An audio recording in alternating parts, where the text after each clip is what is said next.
Waalaikumsalam warahmatullahi wabarakatuh. Alhamdulillahirabbil alamin wa bihi nasta'in ala umuri dunya waddin wassalatu wassalamu ala asrofil anbiya'i wal mursalin sayyidina Muhammadin wa ala alihi wa sahbihi ajma'in amma ba'du. Sebelumnya terima kasih kepada orang tua yang telah menyempatkan waktunya untuk hadir, terutama kepada tante saya yang sudah ingin hadir. Pada kesempatan kali ini izinkan saya untuk mempresentasikan makalah saya yang saya beri judul Kritik Buya Hamka terhadap Adat Minangkabau lewat karya sastra.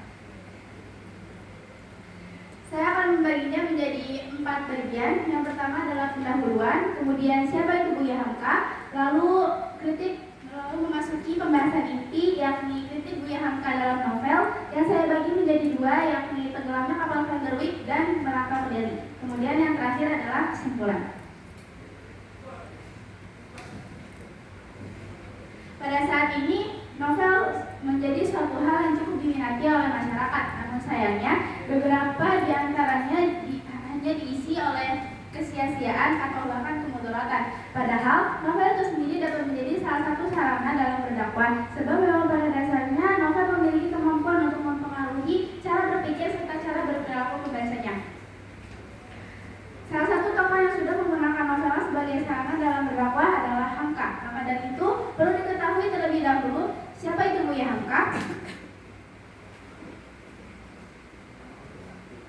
Hamka lahir di Maninjau pada tanggal 17 Februari 1908. Nama panjangnya adalah Haji Abdul Malik Karim Amrullah atau yang pada saat ini lebih sering kita kenal sebagai Hamka. Semenjak usianya yang ke-17 tahun hingga wafatnya, Hamka telah menulis sebanyak 118 buku, sehingga sudah tidak dapat diragukan lagi kegigihan Hamka dalam menulis. Dikarenakan kegigihannya inilah, hal ini juga dapat dibuktikan dari dimana Hamka menghasilkan karya monumentalnya yang berjudul Tafsir Al-Azhar ketika beliau masih berada di dalam penjara.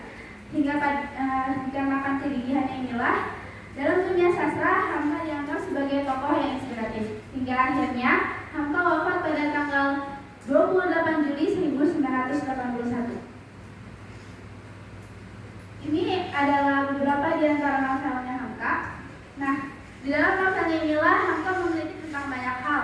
Namun di presentasi kali ini saya hanya akan mengkhususkan untuk adat saja. Meskipun Hamka mengkritik adatnya sendiri, namun bukan berarti Hamka membenci. Dalam bukunya yang berjudul Adat Minangkabau Menghadapi Revolusi, Hamka berkata bahwasannya, bukan saya menertawakan adat, bukan, sekali-kali bukan. Saya hanya menatapi adat karena jasanya telah besar pada zaman dahulu. Ia telah mempertahankan tanah ini beratus tahun dari pengaruh asing. Hal ini membuktikan bahwasannya Hamka sendiri menghargai adatnya. Bahkan ia mengakui bahwasannya adat dapat menjaga alam Minangkabau daripada pengaruh asing yang justru lebih berbahaya. Hal ini menegaskan bahwasannya Hamka datang untuk memperbaiki, bukan untuk menjadi benci. Masuk pada novel pertama pada pembahasan inti yakni Tenggelamnya Kapal Vanderwyk. Novel ini bercerita tentang seorang anak yang berketurunan Minangkabau dan Makassar yang bernama Zainuddin, yang kemudian pada suatu kali ia bertemu dengan seorang anak Minangkabau asli bernama Hayati. Disitulah mereka jatuh cinta.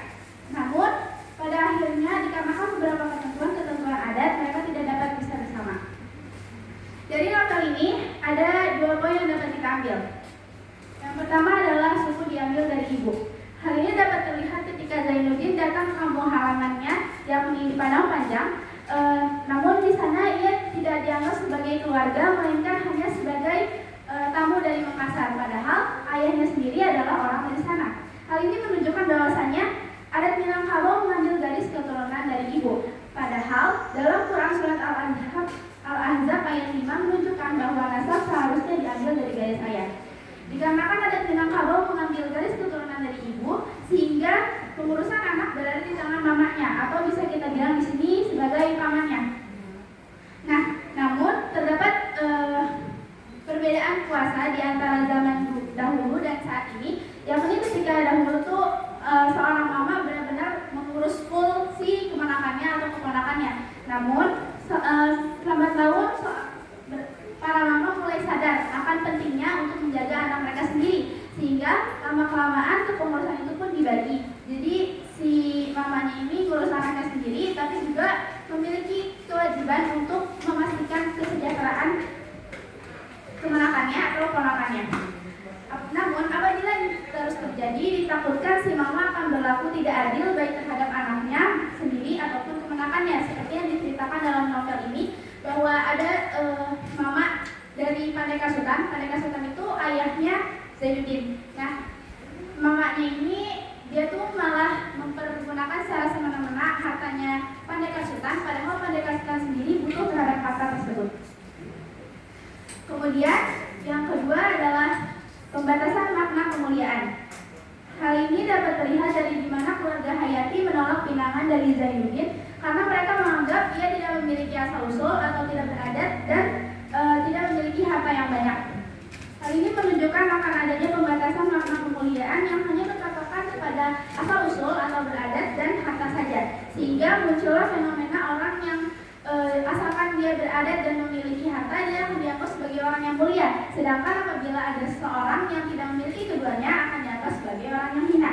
Hamka mengkritik hal tersebut bahwasanya kemuliaan sesungguhnya terletak pada akhlak dan ketakwaaan seseorang. Ia juga menyampaikan bahwasanya pernikahan atas dasar sama-sama beradat hanya akan menimbulkan keegoisan, dan pernikahan atas dasar sama-sama berharta hanya akan menimbulkan ketamakan dan kesombongan di antara keduanya. Lagi pula Rasulullah SAW